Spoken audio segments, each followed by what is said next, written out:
Salam sejahtera bagi kita semua. Salam sehat selalu dari Bandung dan semoga kita semua berada dalam keadaan yang dilindungi oleh Allah Subhanahu wa taala. Baik, Bapak dan Ibu sekalian, manajemen perubahan dan kepemimpinan. Paparan pada malam hari ini itu dibagi menjadi 4 bagian. Yang paling pertama itu adalah faktor apa saja yang menentukan keberhasilan penetrasi pasar. Kemudian yang kedua itu adalah faktor apa saja yang berpengaruh pada dinamika usaha. Yang ketiga adalah bagaimana suatu organisasi bisa bertahan terhadap perubahan. Dan yang keempat adalah bagaimana seorang pemimpin mengelola perubahan. Itu adalah 4 bagian yang kita coba untuk tukar pikiran, untuk memperkaya pemahaman kita semua mengenai bagaimana sebuah organisasi itu bisa menyesuaikan diri terhadap perubahan lingkungan. Nah, bagian yang paling pertama itu adalah faktor apa saja yang menentukan keberhasilan penetrasi pasar. Jadi, faktor penentu daya saing bisnis itu adalah value proposition atau nilai yang ditawarkan kepada pelanggan.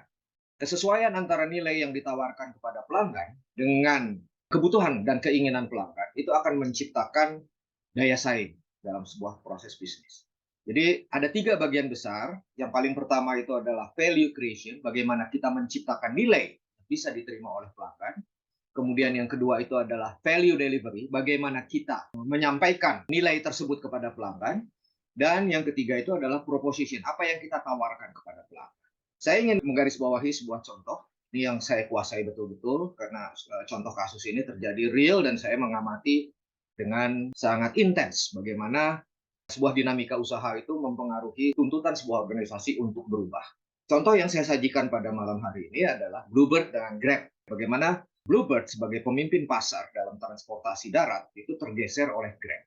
Dari sisi value proposition, Bluebird itu tergeser sebagai pemimpin pasar karena nilai yang ditawarkan itu kalah dibandingkan dengan nilai yang ditawarkan oleh Grab dan Gojek. Jadi kalau kita berbicara mengenai transportasi darat, maka Bluebird itu menawarkan kenyamanan, kemudian juga keselamatan, kemudian juga anti mogok. Semua mobil Bluebird itu disiapkan untuk anti mogok, dirawat dengan baik dan supir-supirnya juga dilatih dengan baik. Kemudian juga perawatannya dilakukan dengan sempurna, sedemikian rupa sehingga kalau kita mengendarai Bluebird, jangan harap kita bisa menjumpai sebuah mobil Bluebird mogok. Kemungkinan sebuah mobil Bluebird mogok itu hanya sekitar 1%. Kenapa Bluebird itu sekarang kalah dibandingkan dengan Grab? Karena sebetulnya nilai yang ditawarkan, kita nggak tahu berapa yang akan kita bayar pada saat kita naik Bluebird. Semuanya tergantung pada jarak dan kemacetan, ya, dan waktu. Makin panjang perjalanan kita akan makin mahal, ya. Makin lama perjalanan kita juga akan makin mahal. Sementara di Grab itu harganya sudah tetap. Kita nggak peduli dengan macet dan lain sebagainya. Dan yang luar biasa daripada Grab adalah bahwa kita sudah tahu kita akan bayar berapa sebelum kita naik. Nilai itu yang menyebabkan Bluebird pada saat ini kalah bersaing dibandingkan dengan Grab. Jadi value proposition yang dibelikan oleh Grab itu lebih melekat kepada konsumen dibandingkan dengan value proposition yang ditawarkan oleh Bluebird. Nah, saya masuk ke bagian yang kedua, penentu daya saing bisnis.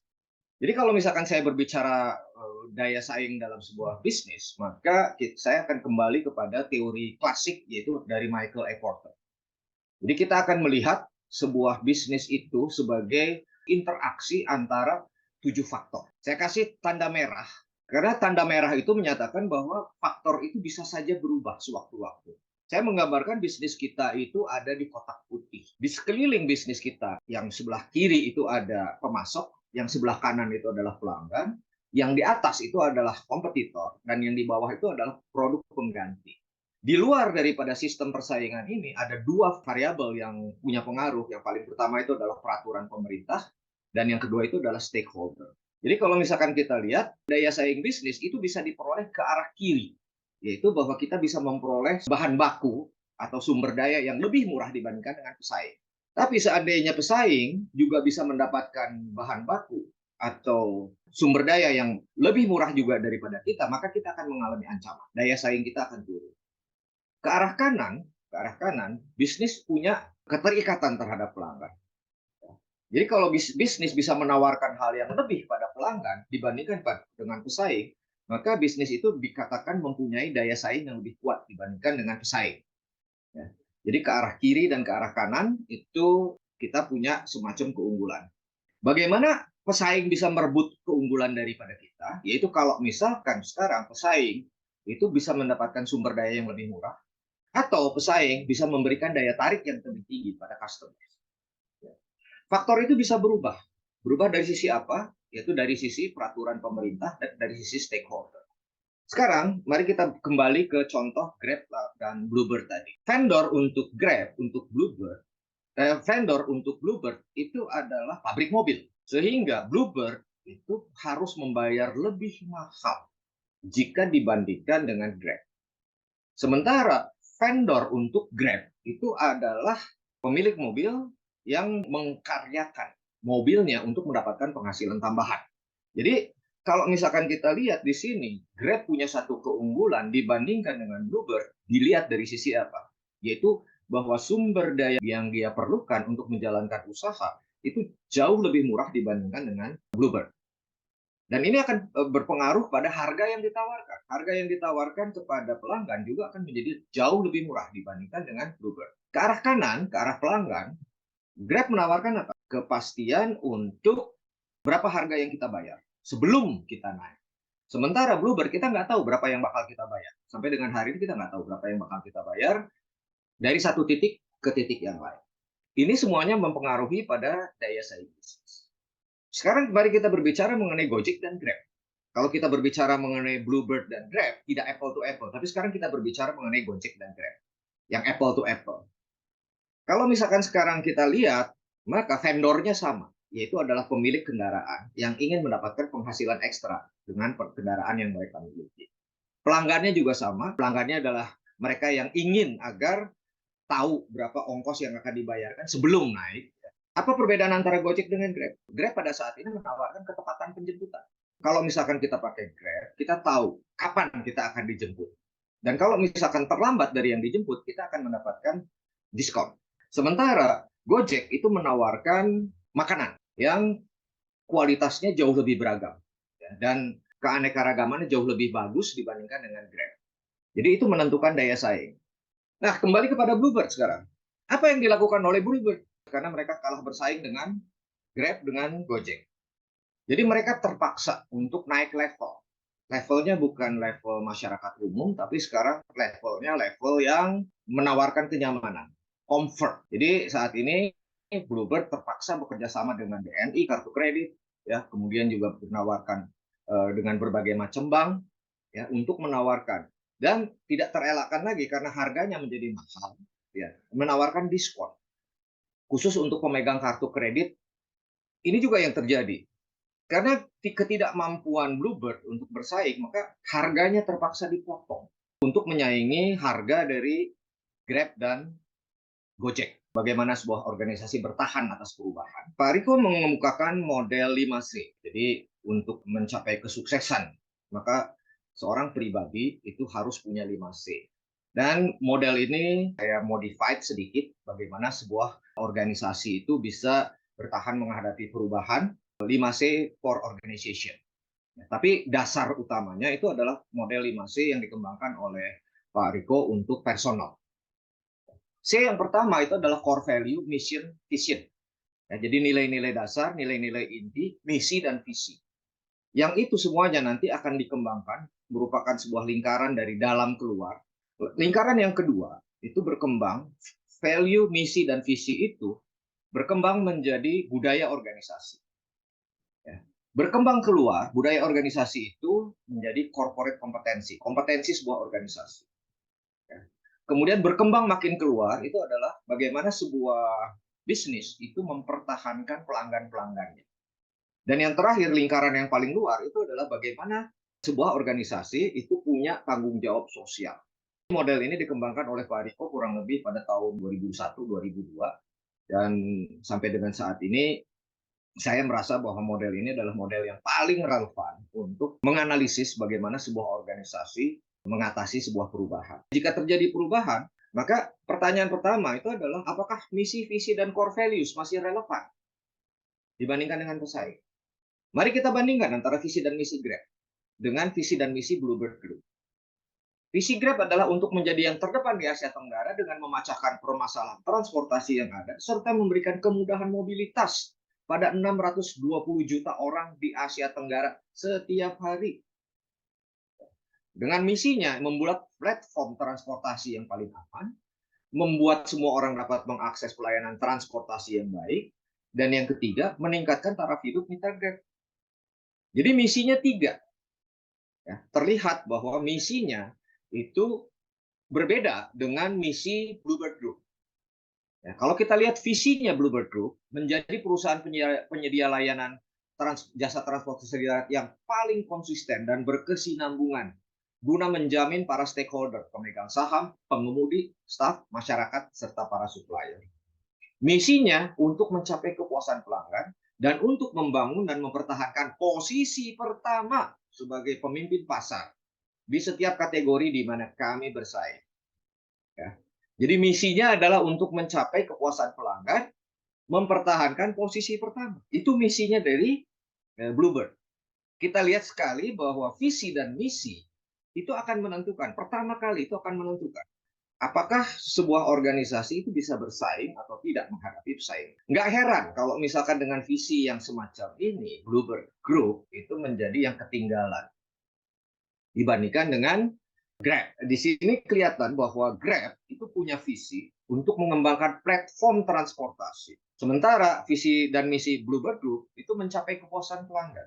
Pertanyaan yang kedua, kalau misalkan kita kembali kepada model 5C ini, kalau misalkan core value, misi, dan visinya itu sudah jelas, maka itu akan berkembang. Apakah budaya organisasi mencerminkan nilai-nilai vital bagi pelanggan? Jadi, the Grab Way itu adalah mengkomunikasikan heart, hunger, honor, and humility. Sementara nilai-nilai vital bagi pelanggan itu bagi Bluebird itu adalah peduli, kekeluargaan, sepenuh hati, empati, menghormati sesama, peduli pada lingkungan. Pertanyaannya sekarang, apakah budaya organisasi itu mencerminkan nilai-nilai vital bagi pelanggan? Kita bisa lihat mengapa Grab itu bisa mengalahkan Bluebird yang selama bertahun-tahun itu menjadi pemimpin pasar dalam bidang transportasi perkotaan. Kemudian yang ketiga, setelah corporate culture-nya itu adalah mengembangkan kompetensi dalam organisasi. Apakah manajemen kompetensi yang dikembangkan selaras? Kita lihat di sini bahwa Grab itu mungkin kalah dalam keterampilan supir mengemudi. Tapi jangkauan yang lebih besar dan harga yang lebih murah mengakibatkan Grab saat ini memenangkan posisi pasar tetap. Kalau misalkan kita bandingkan dengan Bluebird, Bluebird, manajemen kompetensi yang dikembangkan adalah keterampilan supir. Jadi untuk masuk ke menjadi supir Bluebird, tesnya itu berat. Pada saat tes itu kita diminta untuk mengemudikan mobil manual dan di atas dashboard itu diletakkan cangkir plastik yang isinya air setengah gelas plastik. Pada saat pindah gigi, air itu tidak boleh tumpah. Jadi betul-betul di situ supir Bluebird diminta untuk dan dilatih gimana caranya agar mengemudi itu dengan nyaman, bahkan dalam keadaan macet sekalipun. Ya. Dan hal ini tidak dijumpai di Grab, di mana semua orang yang bisa nyetir bisa jadi supir Grab. Dari sisi customer satisfaction, jelas Bluebird bisa lebih menang dibandingkan dengan Grab. Bahkan saya sampai dengan saat ini pun, kalau misalkan saya naik Grab, supirnya kadang-kadang nanya, Pak, lewat mana? Artinya dia nggak tahu rute yang sebaiknya ditempuh lewat mana. Berbeda sekali dengan supir Bluebird, dia nggak akan pernah nanya dan kemudian dia tahu. Sampai ke jalan-jalan tikus di Jakarta pun dia tahu untuk menghindari kemacetan. Tapi karena kembali lagi nilai-nilai yang diinginkan oleh pelanggan itu adalah murah harganya dan kemudian kepastian harga sebelum mereka naik, mereka sudah tahu bayar berapa. Kembali lagi, ya, customer satisfaction dalam bidang ketepatan mengemudi dan kehalusan mengemudi itu tidak berbicara banyak untuk memenangkan persaingan dengan Grab. Kalau misalkan kita kembali ke lingkaran yang keempat, bagaimana sebuah organisasi itu bisa bertahan, itu bahwa dia mengembangkan hubungan pelanggan yang harmonis. Jadi kalau misalkan kita lihat di sini, ya, bisnis modelnya Grab itu benar-benar komplit dan hubungan antar pelanggan itu sudah ditata dengan sangat baik melalui aplikasi Grab. Kalau dibandingkan dengan Bluebird yang mengandalkan kepada call center, Bluebird itu jauh ketinggalan dibandingkan dengan Grab. Saya dibanjiri dengan notifikasi-notifikasi di HP saya yang menawarkan diskon dari Grab. Sementara ya Bluebird mana bisa memberikan customer relationship yang bagus karena dia hanya mengandalkan kepada call center, corporate social responsibility. Grab menawarkan corporate social responsibility dengan menjangkau lebih banyak vendor untuk kebutuhan-kebutuhan makanan, kemudian juga untuk kebutuhan sehari-hari. Kita tinggal pencet aplikasi, kita bisa dapat barang yang kita butuhkan, makanan yang kita inginkan. Sementara Bluebird sampai dengan saat ini belum bisa menyediakan jasa layanan yang semacam itu. Baik, Bapak dan Ibu sekalian, sekarang saya masuk ke bagian yang terakhir, kepemimpinan dan perubahan organisasi. Jadi, saya berbicara dari pihak yang kalah, bukan dari pihak yang menang. Seandainya sekarang kita berada di posisi Bluebird, apa yang harus kita lakukan? Di sinilah kita berbicara mengenai leadership untuk mengakses kembali apakah nilai-nilai yang kita tawarkan kepada pelanggan masih relevan atau tidak, apakah budaya organisasi yang dikembangkan masih bagus atau tidak, apakah penawaran kita, kompetensi manajemen kompetensi yang dikembangkan di dalam organisasi itu masih bagus atau tidak, apakah hubungan pelanggan kita itu mencerminkan apa yang diinginkan oleh pelanggan atau bukan, dan yang terakhir apakah corporate social responsibility kita sudah menjangkau banyak pihak sehingga meningkatkan kemampuan kita untuk bersaing di masa yang akan datang. Jadi sebetulnya hanya ada dua cara bagaimana caranya kita melakukan perubahan dalam organisasi. Cara yang paling kiri itu adalah re-engineering the corporation. Itu ibaratnya kalau misalkan kita cabut plester sekaligus. Sakit, menyakitkan. Tapi habis itu ya udah. Ini ditempuh kalau misalkan organisasi kita berada dalam krisis. Kemudian cara untuk melakukan perubahan organisasi yang kedua itu adalah Kaizen. Ini adalah cabut plester pelan-pelan. Kita cabut dikit-dikit, duduk sakit. Begitu udah perasaan sakitnya melampaui batas, kita berhenti. Dan ini adalah perubahan berkesinambungan, Kaizen. Kai itu artinya change, Zen itu artinya good, perubahan ke arah yang lebih baik, Kaizen. Cara apa yang akan kita tempuh itu tergantung daripada kondisi krisis yang dialami oleh sebuah organisasi. Krisisnya makin parah, maka makin butuh yang sebelah kiri. Kalau misalkan krisisnya agak ringan, maka kita butuh yang cukup kita pakai yang sebelah kanan. Peran seorang pemimpin di dalam sebuah perubahan itu bisa diibaratkan sebagai dirijen dalam orkestra.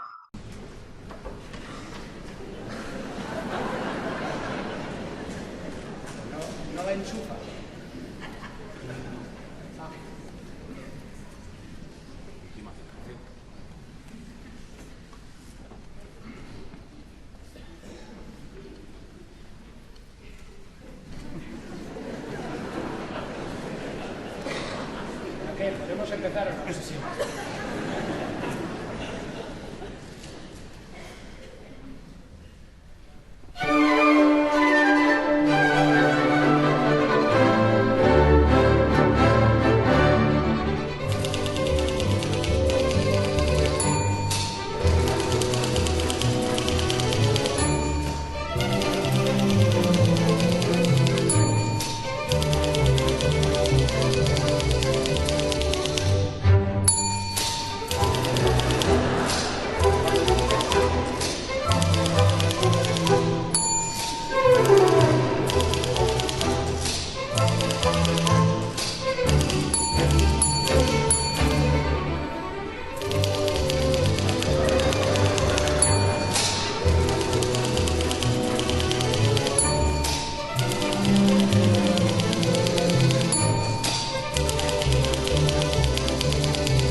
paparan, yaitu bahwa seorang pemimpin itu dibutuhkan untuk mengatur ya, bagaimana elemen-elemen dalam sebuah organisasi itu bisa selaras dalam menjalankan perubahan.